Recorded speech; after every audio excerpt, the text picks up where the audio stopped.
50 থেকে 60 বছর বয়সীরা প্রাধান্য পেয়েছেন বাফুফের পছন্দের কোচের তালিকায়।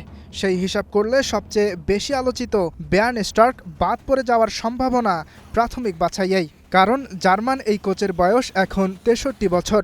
66 বছর বয়সে কার্লো আনচেলত্তি হাল ধরেছেন 5 বারের বিশ্ব চ্যাম্পিয়ন ব্রাজিলের। সেখানে বাফুফের কোচ নির্বাচনে বয়সের যেন অদ্ভুত নিয়ম। এছাড়াও সবচেয়ে বেশি গুঞ্জন ছিল ব্রাজিলকে অলিম্পিকে সোনা জেতানো কোচ রোজারিও মিকেলকে নিয়ে।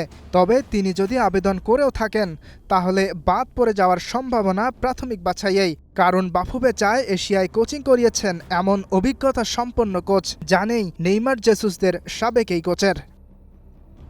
আবেদন পড়া 270টি সিভি থেকে বাফুফের বিশেষ কমিটি বাছাই করে 26 জনকে নির্বাচিত করেছেন।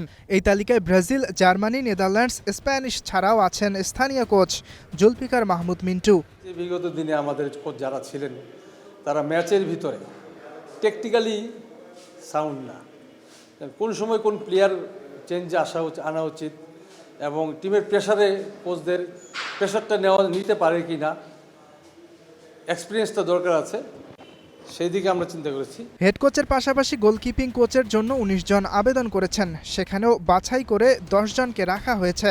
এই তালিকাতেও আছেন বাংলাদেশি কোচ নুরুজ্জামান নয়ন। একটা বাছাই করছি, বাংলাদেশে একজন কোচ আছেন এবং গোলকিপার কোচের প্রো লাইসেন্স ওনারা আছে, এ পর্যন্ত আসছে। তো থাক, এটা টোটালি ফাইনালি সিদ্ধান্ত নেবে আমাদের প্রেসিডেন্ট। কোচের আবেদন প্রক্রিয়া এখনও শেষ হয়নি, 30 তারিখ পর্যন্ত চলবে। এর মধ্যে যদি আরও কেউ আবেদন করেন, তারা যদি বাফুফের শর্ত পূরণ করতে পারেন তাহলে এই 26 জনের সাথে যুক্ত হবেন। ইয়াসির আরফাত সবুজ, স্টার নিউজ।